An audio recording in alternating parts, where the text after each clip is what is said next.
15 साल के बच्चे ऐसे मार रहे थे जैसे अपने घर से पूरे ट्रेंड कर रखा है। कश्मीर के जो पत्थरबाजी उससे खतरनाक ये पत्थर हल्द्वानी देखा है। कश्मीर तो फेल, आज हल्द्वानी ने फेल कर दिया कश्मीर को। छोटे छोटे बच्चे महिला तक पत्थर कर रही थी, जबकि हमारे हिंदू धर्म के अंदर महिलाएं जो है एक सम्मान करती हैं किसी व्यक्ति, लेकिन इनके यहाँ तो इन समुदाय के अंदर साफ तौर से कहा जाता है कि अगर खून निकलता है तो और मारो। और भी तो पत्रकार थे, उनको कोई ना उनकी गाड़ियां टूटी, ना उनको जलाया गया, ना उनको मारा गया। सिर्फ हिंदू पत्रकारों को क्यों मारा गया? जितने भी मेरे पत्रकार बंधु सारे हिंदू पिटे हैं।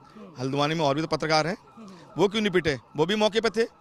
हिंदू ही पत्रकार क्यों पिटे हैं, मैं जानना चाहूंगा। हल्द्वानी के घटनाक्रम में करीब 300 पुलिस ऑफिसर और कुछ पत्रकार भी उसमें घायल हुए थे। तो हमारे साथ एक पत्रकार साथी हैं जिनके पैरों में अगर बात करूं, कैमरा पर्सन आपको दिखा सकते हैं कि किस तरह से पैर में फ्रैक्चर आया हुआ है और हाथ में भी देख सकते हैं कि हाथ भी सूजा हुआ है। इस घटनाक्रम में सीधा उन्हीं से चर्चा करते हैं कि आखिरकार क्या घटनाक्रम था। सर, सबसे पहले बताइए क्या नाम है आपका? मेरा पंकज सक्सेना। पंकज जी, जब आप घटनाक्रम में पूरा का पूरा हो रहा था, आप वहीं पर मौजूद थे, कैसा माहौल था वहाँ का? माहौल की बात करते देखिए सर, जिस प्रकार से कवरेज करने, आप भी यहाँ पे कवरेज करना, मीडिया कवरेज करने जाती है, वैसे वहाँ पे मीडिया कर, लेकिन 3 बजे तक बड़ी शांतिपूर्ण तरीके से चलता रहा। छोटा मोटा विरोध होता गया, लेकिन जब रात के टाइम 5:30-6 बजे उसके बाद जब लाइट ऑफ हुई, उसके बाद बराबर जम के पथरा हुआ, घेर लिया गया, आगजनी लगा दी गई। हमारी जो गाड़ियाँ थी, मीडिया की गाड़ियाँ थी, उसको जला दी गया। पुलिस की गाड़ियाँ थी, उनको आग लगा दी गई।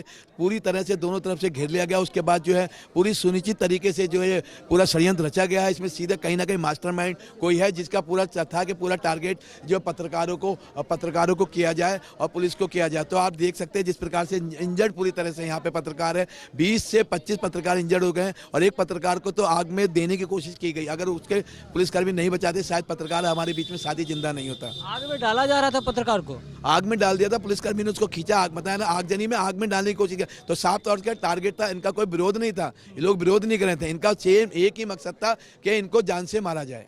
आप तो लोकल पत्रकार हैं, आप मैं जानना चाहूंगा कि कौन से वो लोग थे जो सारा के सारे घटनाक्रम को अंजाम दे रहे थे? ये राजनीतिक, पूरे सारे राजनीतिक सभी लोग यहाँ पे पार्षद रहे, कोई भी नेता रहे, सभी लोग सबको जानते हैं। पुलिस को पता है कौन कौन है, सारे को पता है कौन कौन। टारगेट लेके, नाम लेके बराबर बताया जा रहा था, नाम लेके बराबर बताया जा रहा था कि किसको मारना है, किसको नहीं मारना है।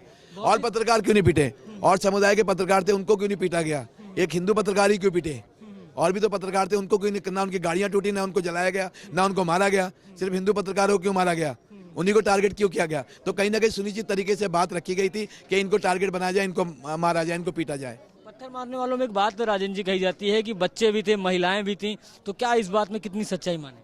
बराबर बच्चे, आप फुटेज देख सकते हैं, देख लीजिए, सिटी फुटेज या कोई भी आप किसी भी मीडिया के कर्मी से वीडियो को उठा के देख लीजिए। साफ तौर से छोटे छोटे बच्चे, महिला तक पत्थर कर रही थी, जबकि हमारे हिंदू धर्म के अंदर महिलाएं जो है एक सम्मान करती हैं किसी व्यक्ति, लेकिन इनके यहाँ तो इन समुदाय के अंदर साफ तौर से कहा जाता है कि अगर खून निकलता है तो और मारो। तो जिसका नतीजा आप देख रहे हैं किस प्रकार से आज पत्रकार पिट रहे हैं। क्या नाम है सर आप? मेरा राजेंद्र सिंह बिष्ट है, अमर उजाला से हूँ, मैं फोटो जर्नलिस्ट हूँ सर। वहाँ पे सर, जिस तरह से घटनाक्रम हुआ, कैसे सारा का सारा शुरुआत हुआ? आप भी कवरेज के लिए गए थे, क्या माहौल था? हमें जो मेरे को आदेश हुआ था 3 बजे करीबन ऑफिस से फ़ोन आया था कि आप 3 बजे वहाँ बंदूरवाला थाने पहुँच जाओ, वहाँ सब कार्रवाई होने वाली। तो फिर मैंने भी वहाँ पता करा, तो उसके बाद हम सीधे वहाँ से 3-4 बजे हम करीबन वहाँ से चल गए। फिर वहाँ जब फिर उसके बाद शाम को फिर जैसी JCB वगैरह पहुँचे तो वहाँ विरोध चालू हो गया वहाँ पर। तो मुझे तो आशंका थी यार कुछ ना कुछ होगा बड़ा, लेकिन इतना हो जाएगा इतनी उम्मीद नहीं थी मुझे। बस उस सबको उन्होंने मारा पीटा खूब, ये स्थिति हुई, पथराव चालू हो गया। फिर इधर आंसू गैस के गोले वोले छोड़े, पुलिस के बस में आ नहीं रहे थे ये लोग। थोड़ा जैसी नगर निगम की टीम घुस गई तो उसका उन्होंने प्लानिंग के तहत रोड पूरी ब्लॉकें कर दी सब जगह, बाकी फोर्स को घुसने नहीं दिया इन्होंने। बाकी का जो बाहर का फोर्स है वो अंदर ना जा सके। फिर लेकिन बाद में जैसे तैसे उन्होंने जिस तरह जगह बना के वो लोग पहुंचे, लेकिन उसके बाद भी पुलिस का ना पर्याप्त वो भी नहीं थे, सब हथियार वाले डंडे वाले ही थे अधिकतर, ऐसा बताया जाता है। और हम भी वही देख रहे पुलिस का राइफल में कुछ थी नहीं, सब वही डंडे से। अच्छा, पत्थर चलाने वाले कौन थे? क्योंकि जिस तरह से कहते बच्चे और महिलाएं भी पत्थर चला रहे, सब बच्चे थे, सभी थे, अधिकतर बच्चे लोग ज्यादा दिख रहे थे उसमें मुझे, मतलब टीनेजर युवा जो छोटे नहीं 12 से 14 साल की उम्र के बच्चे सभी थे। अब क्या कर सकते हैं, अंधेरे में पत्थर चल रहे हैं। फिर बाद में शाम के टाइम अंधेरा होने लगा, दिखाई नहीं कुछ, कहाँ से पत्थर आ रहे हैं, कौन मार रहा है। ये जानना चाहूंगा कि आपको पत्थर लगा कि आपको मतलब भगदड़ की वजह से चोट लग पाई? नहीं, चोट तो मेरे को नहीं लगी, पत्थर उन्होंने मारे सर पे, मेरे को घिर गया था मैं। मेरे साथी संजय गहरा भी था और 1-2 जने और थे। तो वो लोग उसके पत्थर डंडे फंडे मारे, फिर कैमरा में छीला, उनमें से 2 लोगों ने मुझे बचाया, जानने वाले होंगे जो मुझे। एक लास्ट और आखिरी सवाल, कितने सारे पत्थर आपको लगे? सर मुझे नहीं पता, मैं तो पीटी रहा था, बस मुझे इतना पता है सर। क्या नाम है सर? मुकेश सक्सेना। मुकेश जी, कैसा है घटनाक्रम रहा, अगर ब्रीफ में थोड़ा बता पाए? घटना अगर बताऊंगा सर तो आपके भी दर्द होगा। जिस तरह से हमने अपनी आंखों से देखा है दर्द और आपने झेला है, आप देख सकते हैं, खुद ही देख सकते हैं कि क्या कंडीशन है। पैर फ्रैक्चर है, हाथ फ्रैक्चर है। आप देखते ऐसे ही कितने मेरे भाई बंधु पत्रकार और मेरे कितने पुलिस कर्मचारी मौजूद हैं जो घायल हैं। ऐसा मंजर था, शायद लाइफ में मैंने पहली बार मंजर देखा कि उन्होंने चिन्हित कर टारगेट करके उन्होंने हम लोगों को चुना और मारा है। चिन्हित का मतलब क्या कहना चाहते हैं? चिन्हित किस तरह से किया गया कि पत्रकार हैं या धार्मिक रूप से चिन्हित किया गया? धार्मिक रूप से भी क्या है, पत्रकार भी, क्योंकि पत्रकार हम लोगों ने हमेशा खबर अच्छी चलाते हैं, खबर सच दिखाते हैं। तो वो और हिंदू, उनका सबसे मेन जब कि हिंदू लफ्ज़ कि आप हिंदू हो, तो मतलब क्या हिंदू होने का अपराध है, पत्रकार होने का अपराध है। मैं आप लोग चैनल से माध्यम जानना चाहूँगा कि मतलब हिंदू पत्रकार है तो मारा जाए, मुस्लिम पत्रकार है तो नहीं मारा जाए? बता दिया, जितने भी मेरे पत्रकार बंधु सारे हिंदू पिटे हैं। हल्द्वानी में और भी तो पत्रकार हैं, वो क्यों नहीं पिटे? वो भी मौके पे थे। हिंदू ही पत्रकार क्यों पिटे हैं, मैं ये जानना चाहूँगा।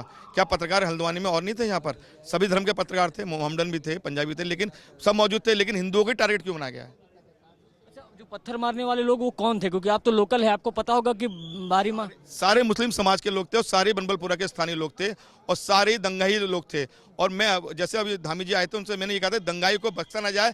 जिस तरह हमारे पुलिस भाई लोग महिला पुलिस कर्मचारियों के साथ भद्रता बरती है, पत्रकारों के साथ भद्रता बरती है, इनको हमें न्याय मिलना चाहिए और एक एक कर चिन्हित कर इनके खिलाफ सख्त कार्रवाई और इनके घर पर बुलडोजर चलना चाहिए। मेरा तो यही कहना है। कहते हैं बच्चे छोटे छोटे भी थे, महिलाएं भी थी। हाँ बिल्कुल, 12 साल से लेकर 15 साल के बच्चे ऐसे मार रहे थे जैसे अपने घर से पूरा ट्रेंड कर रखा है। कश्मीर के जो पत्थरबाजी है उससे खतरनाक ये पत्थर हल्द्वानी देखा है। कश्मीर तो फेल, आज हल्द्वानी ने फेल कर दिया कश्मीर को। कितने बजे ये घटनाक्रम है जब पत्थरबाजी शुरू हुई है? ये 4:30 बजे स्टार्ट हुई थी और 6:30 बजे तक लगातार पथराव और आगजनी होती रही। बड़े भाई, आपके साथी भी बहुत सारे घायल हुए हैं। 15 से 20 पत्रकार घायल हुए हैं। गाड़ियों में पूरी तरह आगजनी के हवाले कर दिया और लेकिन पत्रकारों की गाड़ी जली है, किसी और की नहीं। पुलिस के पत्रकार के अलावा गाड़ी किसी की नहीं चली है।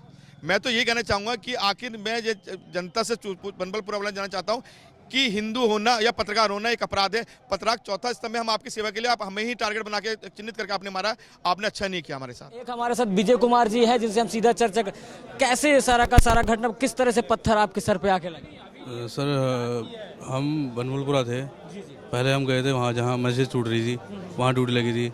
वहाँ से जब फोर्स इकट्ठा हुआ उनका, जो भी पब्लिक थी उनकी, हम सब इकट्ठा हो गए, उन्होंने पथराव किया। पत्थर लगा मेरे पीठ में, ईंट लगी। फिर वापस हम आए, बनबलपुरा थाने में आग लग चुकी थी। उसके बाद हमारे कंपनी कमांडेंट बड़ौदा जी और हम 3 जने कप्तान साहब के साथ वहाँ गए बनबलपुरा। हम कप्तान साहब के साथ ही थे, वहाँ फोर्स से लेके गए। तो वहाँ से पत्थर आया मेरे सर में, बड़ा पत्थर, उसका लहूलुहान हो गया मैं। फिर हमारे सीसी साहब मेरे को लेके हॉस्पिटल आए वहाँ से। देखिए कि किस तरह से आप भी वहाँ पर मौजूद थे। जी, हम शांति थे, क्योंकि हम जब बनबलपुरा से उधर से आए यहाँ को, क्या कहते हैं, गांधीनगर से, तो कप्तान साहब वगैरह सब पूरी टीम जब वहाँ से पथराव हो चुका था, तो फिर बनबलपुरा की ऐसी आशंका थी कि वहाँ आग लगा दी गई थी। तो कप्तान साहब, अब हम एक बस में बैठे, मतलब बसें जा रही थी, तो उसमें कप्तान साहब भी थे जिस बस में हम बैठे थे, हम 3 लोग थे। तो फिर यहाँ पहुँचे तो हम वहाँ, तब तक वहाँ आगजनी वगैरह पूरी आग लग चुकी थी, तो थाने में पूरा, और वहाँ से फायर हो रहे थे, पत्थर चल रहे थे। तो उस दौरान फिर इनके पत्थर लगा, तो फिर मैंने इसको बचा के लेके गया कि मैंने तेरी पट्टी कराऊँ पहले, क्योंकि हम लोग मतलब उतना वो नहीं थे कि उसका हमारा उतना सामान वगैरह जो हमारे पास होता है, प्रोडक्शन वगैरह, तो उस समय थोड़ी दिक्कत आई, तो हमने इसको बचा के लेते हुए ले चले गए। देखिए यहाँ पर बहुत से सुरक्षा कर्मी यहाँ पर घायल हैं। देखिए सर को भी चोट लगी है। कुछ अगर कहना चाहें आप बता पाएं, देख सकते हैं कि हाथ में चोट लगी है, कि किस तरह का घटनाक्रम सारा का सारा रहा है? क्या घटनाक्रम बताएं, बच के आ गए गनीमत है। और घटनाक्रम क्या है कि जब चारों तरफ से पत्थर आने लगे तो फिर पता ही नहीं लग रहा था कि कहाँ से पत्थर। में मॉब की बात करें, कितनी मात्रा में मॉब रही होगी, अगर आप ब्रीफ कर पाएं थोड़ा उस घटनास्थल पर? हाँ, कितने भीड़ रही होगी जो उपद्रवी थे, कितनी भारी? बिल्डिंगों में थी भीड़। अच्छा, बिल्डिंगों से पत्थर चल रहे? बिल्डिंगों से बराबर पत्थर चल रहे थे, कहीं छुपने का मौका नहीं मिल पा रहा था। ओलावृष्टि, बिल्कुल लगातार पत्थर थे। जितना हमारे पास बॉडी प्रोटेक्टर केन शील्ड थी वो भी टूट गए, उनसे थोड़ी बचत हुई, पर वो सुनने को तैयार नहीं थे। बच्चे भी थे, महिलाएं भी थी? बच्चे और महिलाएं सबसे आगे थे।